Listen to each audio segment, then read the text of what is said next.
everybody, and welcome to Wealth Protector TV. I'm here with my colleague, Brent Honay. Brent, can you hear me okay? I can hear you great, Paul. All right, well, thanks for joining us. And I think it's Estate Planning Awareness Month, and so we're talking today about lifetime trusts for children. So, Brent, what is that? And tell us a little bit of background about what that trust is and why people use it.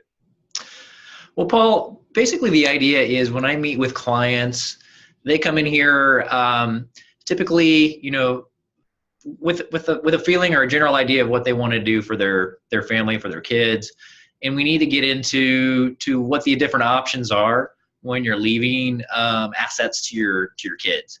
And really, the big thing that we cover first is, when we're leaving money to our kids, do we want to leave the assets in a protected fashion or a non-protected fashion?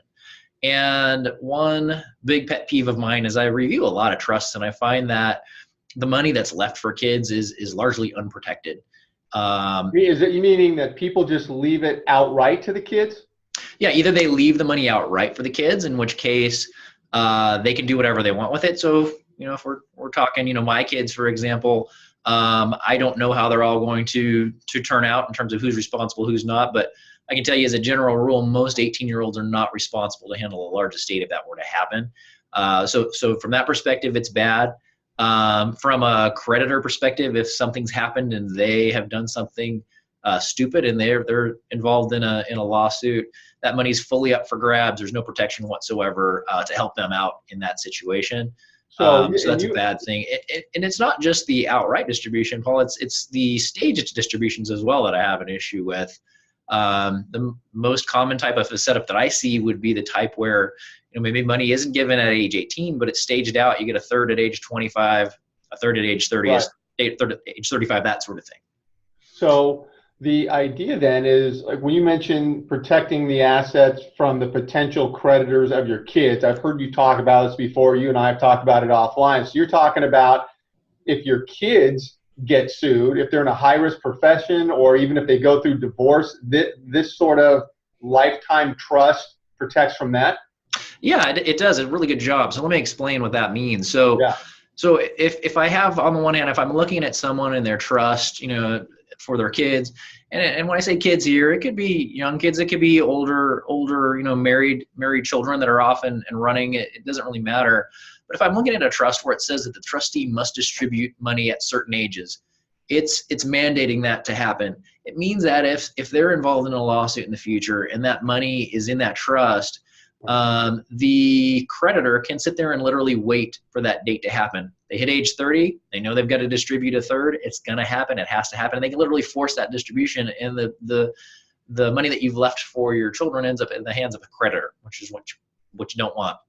At the same time, money could be lost in terms of a divorce. It happens all the time, where money is inherited, starts off as separate property, and then over time is commingled and mixed with community property money, and can be lost in a divorce in the future. So the point of having a lifetime trust is to protect against lawsuits, to protect against potential divorce situations, and keep money in the family bloodline for generation after generation, or as long as the money lasts. That's what most people are after. So is a lifetime trust, it's not a regular living trust. Is it a separate irrevocable trust, or what exactly is it? And is it the parents who set it up, or the kids? Yeah, that's a great question. So it's set up by the parents, and the decision is at the time when we're creating the trust, or we're looking to review and maybe make some changes.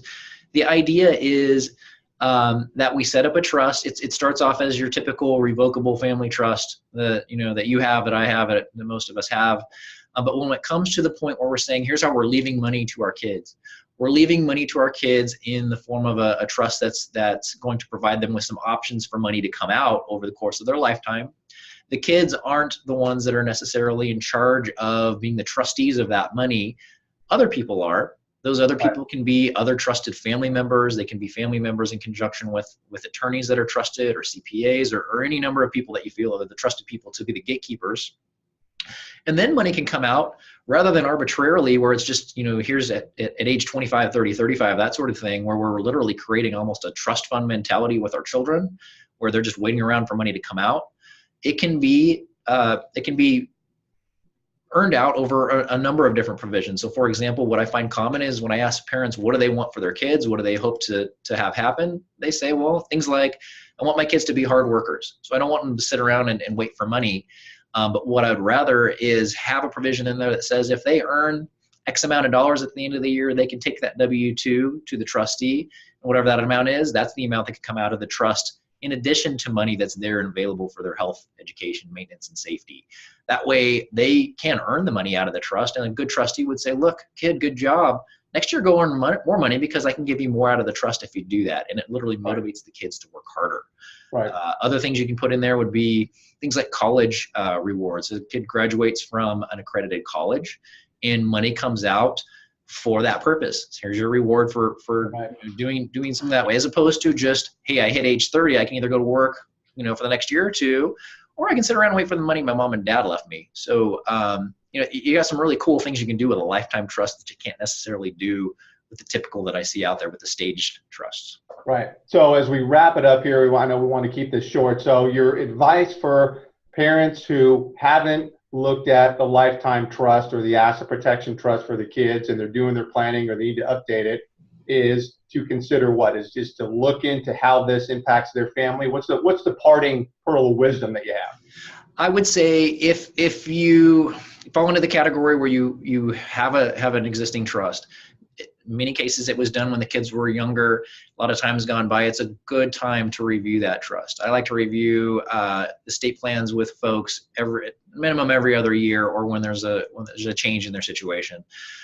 So if this talk has caused you to think, well, maybe I have that kind of a trust that Brent's talking about, it's a good time to do a complimentary review. See if there are some other options that are available that can give money to the next generation in that more of a protected fashion to protect against lawsuits and divorce, and to talk about those different options that you didn't do, you did it quickly at the time that you did it. Right. So it's a good time to review for anyone who has kids of any age and that's a concern that they're worried about.